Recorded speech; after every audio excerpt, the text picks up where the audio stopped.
الحمدللہ رب العالمین والعاقبۃ للمتقین والصلاۃ والسلام علی رسولہ الکریم، اما بعد۔ حضرت سالم بن عبداللہ ابن عمر جو ہیں، وہ عبداللہ بن عمر رضی اللہ تعالیٰ عنہ سے روایت کرتے ہیں کہ رسول اللہ صلی اللہ علیہ وسلم نے فرمایا، لا حسد الا فی اثنتین، کہ حسد یعنی رشک جو ہے وہ صرف دو آدمیوں کے بارے میں جائز ہے۔ رجل آتاہ اللہ القرآن فہو یتلوہ آناء اللیل و آناء النہار، ایک آدمی جس کو اللہ تعالیٰ نے قرآن مجید کا علم دیا ہے تو پس وہ اس کی راتوں کی گھڑیوں میں اور دن کی گھڑیوں میں تلاوت کرتا ہے۔ وَرَجُلٌ آتَاهُ اللَّهُ مَالًا، اور دوسرا آدمی جس کو اللہ تعالیٰ نے مال دیا ہے، فَهُوَ يُنْفِقُهُ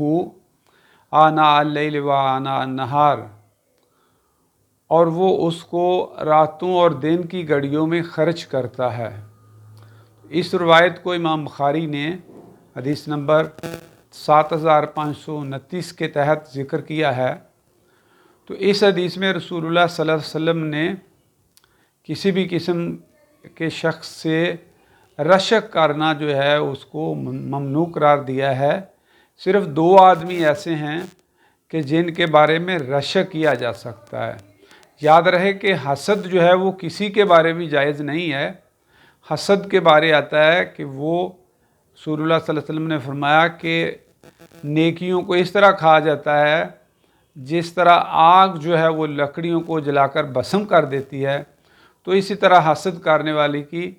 کوئی نیکی جو ہے وہ باقی نہیں رہتی، اس کی تمام نیکیاں جو ہیں وہ برباد ہو جاتی ہیں۔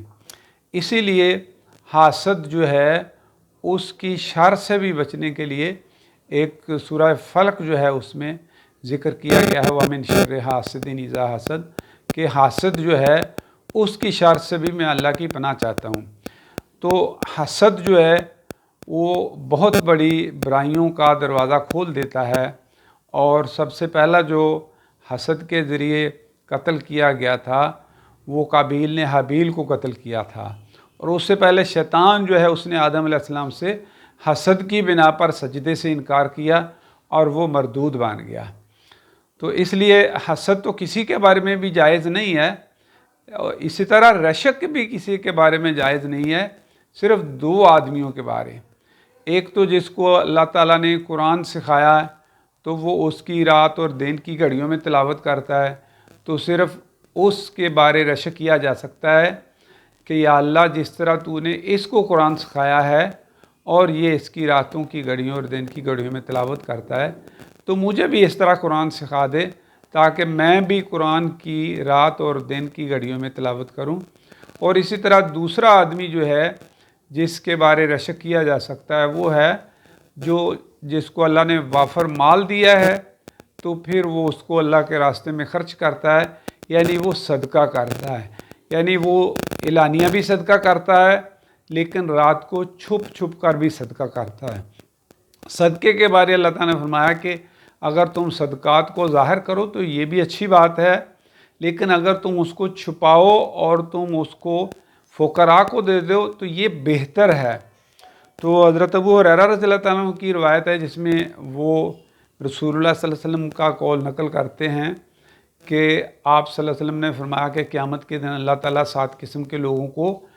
اپنا سایہ نصیب فرمائے گا جس دن کوئی سایہ نہیں ہوگا۔ تو اس میں سے ایک قسم لوگوں کی وہ بھی ہے کہ جو اتنا خفیہ صدقہ کرتے ہیں کہ ان کے بائیں ہاتھ کو بھی خبر نہیں کہ ان کا دایاں ہاتھ جو ہے وہ کیا خرچ کر رہا ہے۔ تو اس لیے یہ بہت بڑی نیکیاں ہیں قرآن مجید کی تلاوت اور صدقہ کرنا۔ میت جب انسان مر رہا ہوتا ہے، اس کو موت نظر آ رہی ہوتی ہے، اس وقت بھی وہ کہتا ہے کہ مجھے تھوڑی سی مہلت مل جائے تو میں صدقہ کر لوں اور میں نیک لوگوں میں شامل ہو جاؤں۔ اللہ تعالیٰ سے دعا ہے کہ وہ ہمیں قرآن مجید کو یاد کرنے کی اور اس کی رات اور دن کی گھڑیوں میں تلاوت کرنے کی، اور اسی طرح اللہ تعالیٰ نے جو بھی ہمیں مال دیا ہے زیادہ یا تھوڑا، اس میں سے اپنے راستے میں راتوں اور دن کی گھڑیوں میں خرچ کرنے کی توفیق عطا فرمائے۔ وما علینا الا البلاغ المبین۔